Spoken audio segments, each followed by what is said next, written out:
In the Gulf of Mexico, an LNG carrier with a load capacity of over 92,000 tons of LNG, which is worth $100 million, is preparing to sell out shipping passport in the United States to Milford Haven in the United Kingdom.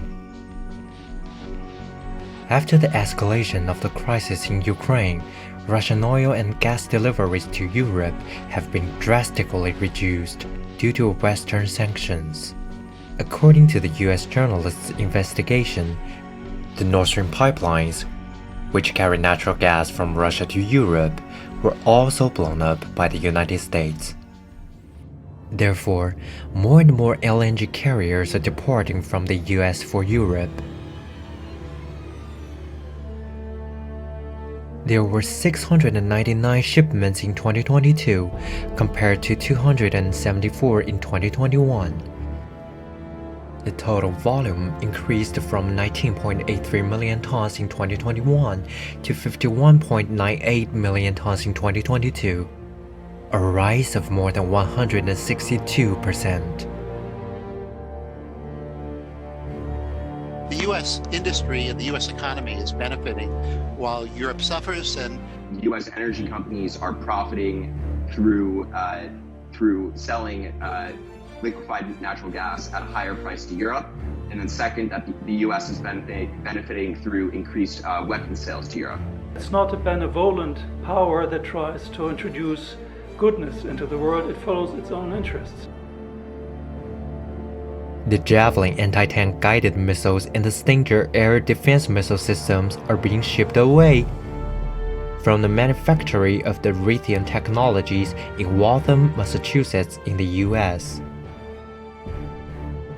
Due to providing assistance to Ukraine, the stock of rocket artillery are emptied out in the manufactory of Lockheed Martin, the world's largest weapons manufacturer in Camden, Arkansas in the U.S. Just in 1 month, it received nearly $700 million worth of orders from the U.S. Department of Defense.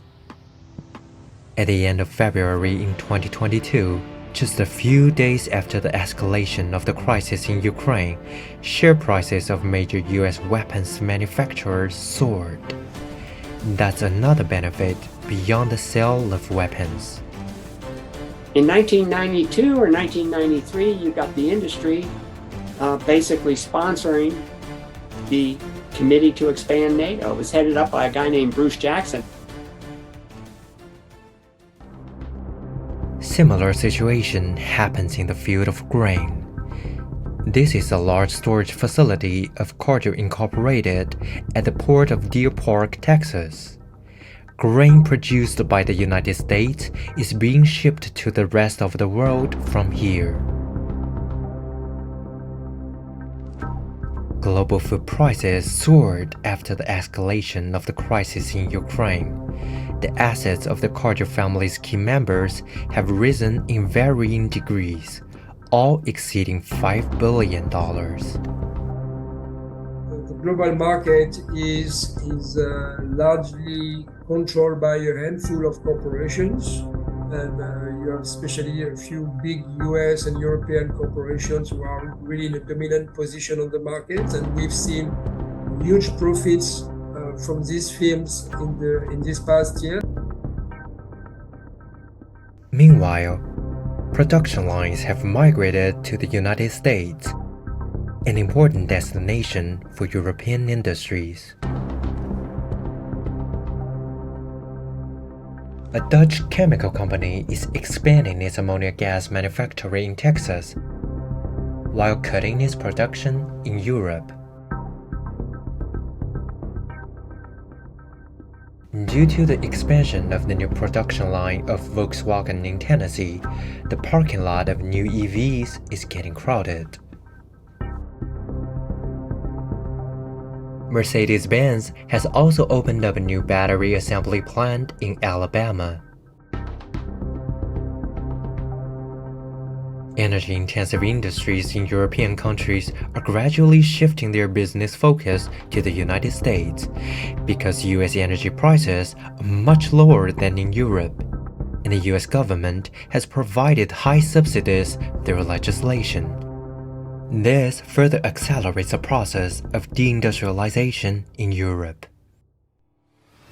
At the same time, many countries have been taking efforts to eliminate negative consequences brought by US selfish behaviors over the past year.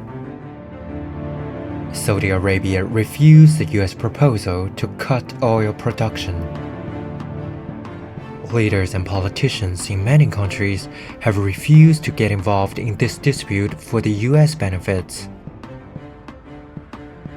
Europe is still hesitating whether to achieve strategic autonomy or to fight for US advantages within the framework of NATO under the domination of the US, and whether to have a truly secure Europe or to sacrifice itself for US interests in the name of maintaining security. The issue is that we are heading towards a renewed Cold War, and in that developing countries are being dragged into. The question is that big powers like United States, they create problems. En réalité, on nous entraîne dans une guerre qui n'est pas la nôtre. Voilà. Moi, aujourd'hui, on a une diplomatie française qui est à la remorque de l'Union européenne et donc des États-Unis.